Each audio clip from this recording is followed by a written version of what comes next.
لیکن ایک سوالیہ نشان تو ہے کہ آخر ملک میں اس قسم کے غلط فیصلے کرنے والوں کا احتساب آخر کب ہوگا، وہ وقت کب آئے گا، یہ ایک سوالیہ نشان ہے۔ اگر آپ سمجھتے ہیں کب آئے گا تو نیچے دیے گا کمنٹ سیکشن میں ضرور تحریر کیجیے گا۔ ایم کیو ایم رابطہ کمیٹی بہادرآباد ایک اجلاس جاری ہے، اس اجلاس سے متعلق کچھ چیزیں تو میڈیا میں آئی ہیں، وہ میں آپ کے گوش و گزار کر دیتا ہوں جی۔ ان میں یہ کہا گیا کہ ملک کی موجودہ سیاسی صورتحال ہے، اس پر جائزہ لیا جا رہا ہے۔ اس کے ساتھ ہی 11 یوسیز میں 18 اپریل کو بلدیاتی انتخابات ہیں، جو کہ حافظ نعیم الرحمان کی تقدو اور ان کے مطالبے اور پھر دھرنوں کے اعلان کے بعد الیکشن کمیشن نے یہ شیڈول جاری کیا تھا۔ اس کے ساتھ ہی ڈیجیٹل جو مردم شماری ہے، جس پر ایم کیو ایم مردم شماری ہماری ریڈ لائن کے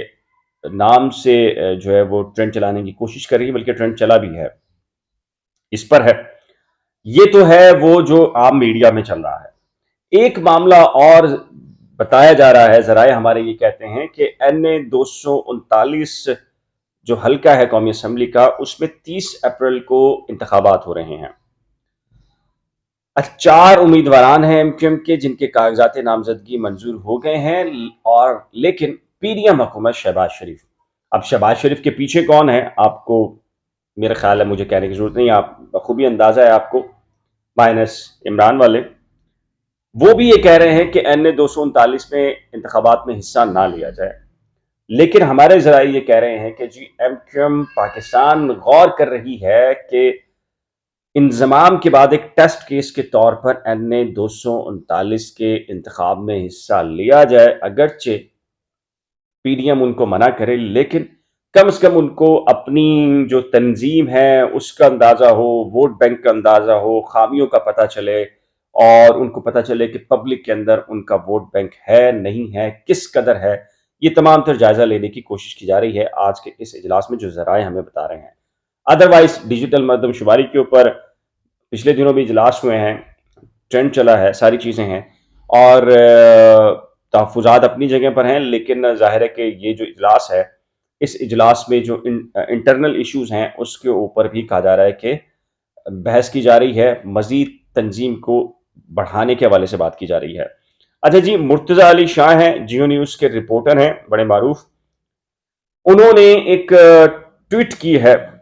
اور انہوں نے یہ لکھا ہے، بیسکلی پہلے انہوں نے ایک ٹویٹ 25 مارچ کی جو کہ کل کی تھی، اور پھر آج ایک ری ٹویٹ کیا ہے۔ وہ کل کی کیا تھی؟ اندلیب عباس ہیں، پی ٹی آئی کی رہنما خاتون ہیں، وہ بیسکلی یہ بتا رہی ہیں کہ جو کچھ بھی زمان پارک لاہور میں ہو رہا ہے، پی ٹی آئی کے ساتھ ہو رہا ہے، تو اس پر انٹرنیشنل فورسز سے مدد مانگی جائے، یو این سے مدد مانگی جائے، امریکہ سے مدد مانگی جائے، کینیڈا سے مدد مانگی جائے،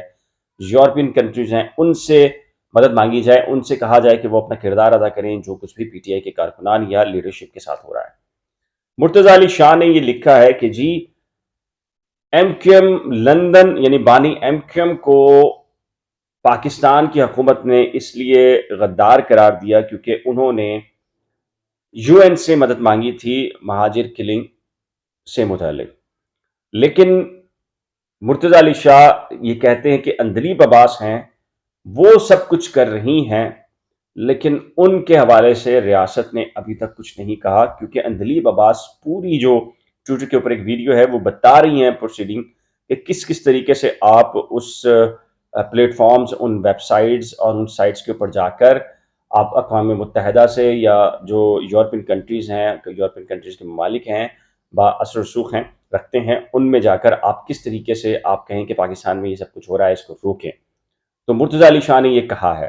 تو اس کی جو یہ ٹویٹ ہے مرتضی علی شاہ کی، ان کی اس ٹویٹ کو بڑے پیمانے پر M Q M London share کر رہی ہے، اور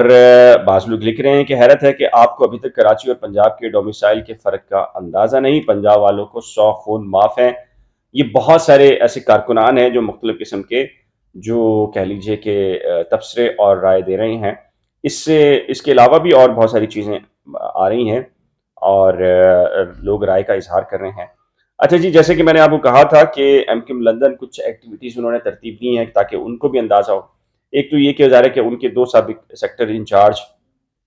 کہہ لیجئے کہ جو پچھلے دنوں گرفتار بھی ہوئے ہیں، کاشف لنگڑا اس میں شامل ہے، اور عامر صدیقی، عمیر صدیقی ہیں، اور یہ خبر بھی بریک ہو چکی ہے پچھلے دنوں۔ ان سب کا مقصد یہ تھا کہ ایک تو یہ سابق سیکٹر انچارج ہیں بنچ روڈ کے شاکر لنگڑا، اور عامر صدیقی ہیں اور ماموں یہ ہے گلشن اقبال 13D1 سے۔ ان دونوں کو اس لیے قانون نافذ کرنے والے اداروں نے حراست میں لیا تھا کہ یہ کراچی شہر میں دوبارہ سے ری آرگنائز کر رہے ہیں ایم کیو ایم لندن کی سرگرمیوں کو، اور کہا جاتا ہے کہ یہی دونوں بڑے کہہ لیجیے کہ متحرک لیڈرشپ میں ایم کیو ایم لندن کی کراچی میں تھے، جو ایم کیو بہادر آباد کے مرکز کے اوپر بھی جو مظاہرہ ہوا اس کو بھی انہوں نے آرگنائز کیا تھا، اور عامر صدیقی جو ہے ڈسٹرکٹ سینٹرل اور شہر بھر میں سرگرمیوں کا جو انچارج ہیں وہ بتائے جا رہے تھے۔ تو لیکن اب ایم کیو لندن نے اسٹریٹجی اختیار کی ہے کہ وہ افطار پارٹیاں اور جو لاپتہ افراد یا اسیران ہیں، شہداء کی فیملیز ہیں، ان میں پینیٹریٹ ہونے کی وہ ایکٹیویٹیز کر رہے ہیں کہ کسی طریقے سے افطار پارٹی یا دیگر جو سرگرمیاں ہیں وہ کی جائیں تاکہ اپنی اسٹرینتھ کو ظاہر کیا جا سکے۔ آج کے اس ولاگ کے معاملے میں سلسلے میں آپ کی رائے کیا ہے؟ آپ کیا محسوس کرتے ہیں؟ مائنس کب تک چلنا چاہیے؟ آپ بھلے سے کسی بھی سیاسی جماعت سے تعلق رکھتے ہوں، لیکن ایک بات تو حقیقت ہے کہ کوئی کسی بھی سیاسی لیڈر کو اگر مائنس کرنا ہے تو اس کا ایک ہی طریقہ کار ہے کہ انتخابات جو ڈیلیور نہیں کرے گا وہ آٹومیٹکلی ایک عرصے کے بعد خود مائنس ہو جائے گا، لیکن اگر اس کو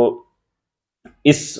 طریقے سے مائنس کرنے کی کوشش کی جائے گی تو کبھی بھی وہ مائنس نہیں ہوا۔ بھٹو کی مثال آپ سندھ دیکھ لیں، ہم بھگت رہے ہیں، اگر شاید ذوالفقار علی بھٹو کو پھانسی نہ لگتی اور وہ 2-3 حکومتیں کرتے تو ممکن ہے کہ ان کا کوئی متبادل آ جاتا یا لوگ خود ہی ان سے آپ پیچھا چھڑا لیتے، لیکن ان کو پھانسی دی گئی اور اس کے نتیجے میں ہم بالخصوص کراچی والے جس طریقے سے پیپلز پارٹی کی حکومت کو 15 سال سے تو مسلسل بھگت رہے ہیں اور پتہ نہیں کتنے عرصے بھگتیں گے، تو یہ ہمیں نہ ہوتا۔ یہ ہوتا ہے کہ کسی بھی سیاسی قائد، رہنما یا شخصیت کو اس طریقے سے مائنس کرتے ہیں تو ملک کی جو صورتحال ہے وہ سمپیتھی گین کرتی ہے اس پولیٹیکل شخصیت کی، اور یہی ہم نے دیکھا ہے، اور یہی سب کچھ نواز شریف کے ساتھ ہوا۔ نواز شریف جو کہ اپنی حکومت کے معاملے کے اندر اتنے پاپولر نہیں تھے لیکن ان کو مائنس کیا گیا تو وہ پاپولر ہوئے، پھر اس کے بعد آج کل عمران خان ہے۔ یہ صورتحال پیدا ہے۔ اس میں آپ کی رائے کیا ہے؟ اپنی قیمتی رائے کا اظہار نیچے دیے گئے کمنٹ سیکشن میں ضرور طے کیجیے گا۔ اگر آپ نے ابھی تک current affairs with Bilal Facebook page follow یا لائک نہیں کیا تو وہاں لائک کر دیجیے گا۔ چینل کے اوپر آپ نے ابھی سبسکرائب نہیں کیا تو سبسکرائب کر دیجیے گا۔ ایک تازہ ترین ولاگ کے ساتھ جلد ملیں گے، تب تک کے لیے دیجیے اجازت۔ خدا حافظ۔